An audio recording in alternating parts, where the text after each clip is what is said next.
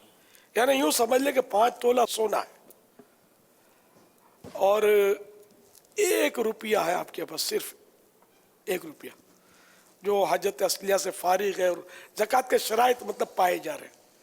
تو اب یہ کہ 5 تولہ سونے اور اس 1 روپے کو ملا کر 52.5 تولہ چاندی کی جو بھی قیمت بنتی ہے اس وقت وہ دیکھی جائے گی. تو اگر وہ 52.5 تولہ چاندی کی رقم کو پہنچ جائے گا، جیسے آج کل کے حساب سے تو پہنچ جائے گا، تو زکوٰۃ فرض ہو جائے گی. واللہ تعالی اعلم ورسولہ اعلم عز وجل وصلی اللہ تعالی علیہ وآلہ وسلم.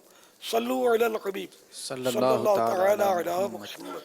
فرمان مصطفیٰ صلی اللہ تعالی علیہ وآلہ وسلم، جس نے لا الہ الا اللہ الحلیم الکریم سبحان اللہ رب السماوات السبع ورب العرش العظیم 3 مرتبہ پڑھا تو گویا اس نے شب قدر حاصل کر لی. لا الہ الا اللہ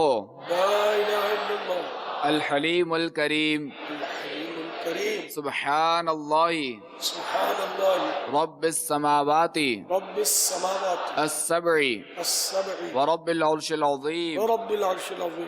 لا الہ الا اللہ الحلیم الکریم سبحان اللہ رب السماوات السبع ورب العرش العظیم. لا الہ الا اللہ الحلیم الکریم سبحان اللہ رب السماوات السبع ورب العرش العظیم.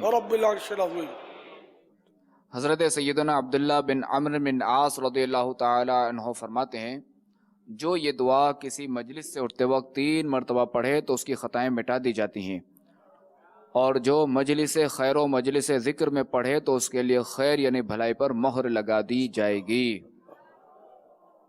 سبحانک اللہم وبحمدک لا الہ الا انت استغفرک واتوب الیک.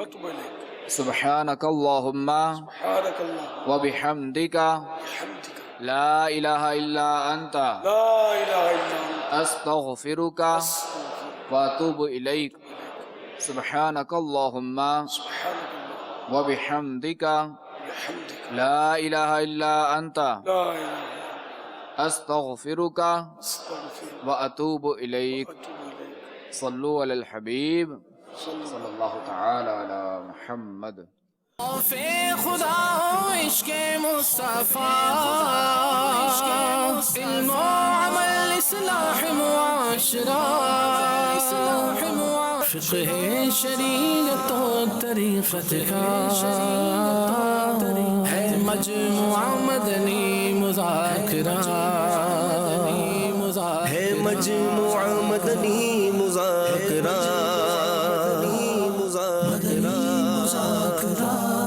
مدنی مذاکرہ.